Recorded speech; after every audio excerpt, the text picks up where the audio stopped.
বন্ধু দেখ, ব্রাজিলের পতাকা আছে কিন্তু কালেমার পতাকা নাই। ও ঠিকই তো, ব্রাজিলের পতাকা আছে কিন্তু কালামের পতাকা নাই। কালকেই তো তুই আর আমি ব্রাজিল আর কালেমার পতাকা লাগাই তুই গেলাম। ওরা কারা যারা আমাদের খালি কালেমার পতাকা তুলে নিয়ে যায়? এখানে তো আরো ব্রাজিলের পতাকা আছে, এটা তো নিল না। এরা তো নির্দিষ্ট করে শুধু কালেমার পতাকাই নিতেছে। এই দাঁড়া, এখানে একটা কালামের পতাকা লাগানো ছিল, কেরা নিচে দেখছস? দেখছি না তো। আচ্ছা, তোরা তার অনেক পতাকা লাগাইছস এলাকার মধ্যে, হ এগুলা কি নিচে কেউ? না, আমরা বন্ধু বান্ধব মিলে তো অনেকগুলো পতাকা লাগাইছি, ব্রাজিলের আর্জেন্টিনার, কেউ তো সরাইছে না। কি কস? কিন্তু আমরা যারা 2 দিন পতাকা লাগাইলাম, এই জায়গাটা তো ভালো লাগতেছে। এখানেই লাগা, এখানেই ভালো লাগবো। বন্ধু, সবাই কত দেশের পতাকারে ভালোবাসে, কিন্তু আমি আমার রাসূলের কালেমার পতাকারই ভালোবাসি।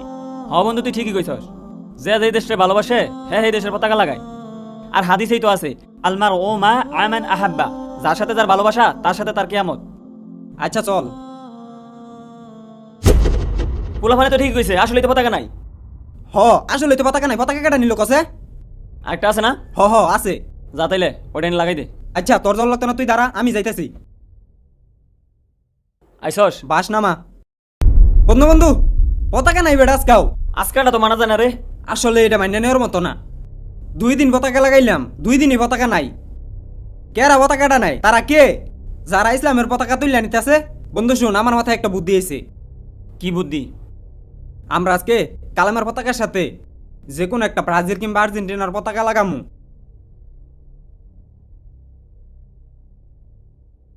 এখন দেখি এনতে কোন পতাকাটা হরায়। হ, নাই বোঝা যাবো।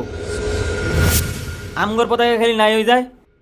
এ বেলা তোমরা এটা কি শুরু করছো? তোমরা কি আর পতাকা লাগাইতেছো? তোমার তো ধরে লই যাবো গা। ধরলে যাবো মানে আইনিতে কি কইতাছুন? আমগর অফার কি কি এর ধরলে যাবো?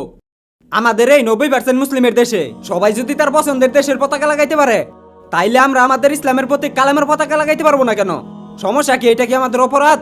আমাদের দেশে তো সব দেশে পতাকা লাগানোর স্বাধীনতা আছে, শুধু এই পতাকা কেন লাগাইতে পারবো না? হ ভাই, তোমরা ঠিক কইছ, আমরা তো অনেক দেশে পতাকা লাগাই, কোনো সমস্যা হয় না। 90% মুসলিমের দেশ হওয়া সত্ত্বেও আমরা পতাকা লাগাইতে পারি না, এতে কি বোঝা যায়? তারা কে? যারা আমাদের এই মুসলিমের প্রতীককে ডুবিয়ে ফেলতে চায়। হযরত জাফর রাদিয়াল্লাহু তাআলা আনহুর এক হাতে কালেমার পতাকা ছিল, সেই হাত কাটার পরে আরেক হাত দিয়ে কালেমার পতাকা ধরছিল। ওই হাত কেটে ফেলার পরেও সে মুখ দিয়ে কামড় দিয়ে কালেমার পতাকা ধরে রাখছিল। তাহলে আমরা কেন পারবো না? আমরা আজকে আবার পতাকা লাগাবো আর রাত্রে পাহারা দিব, দেখবো যে তারা কে এবং কারা পতাকাটা খুলে নিয়ে যায়। তোমরা ঠিকই কইছো, তোমরা পাহারা দাও, আমরা তোমার লগে আছি। ভাই আজকে আইনের আবার পতাকা লাগাই, আমরা আজকে আইনে লগে আছি।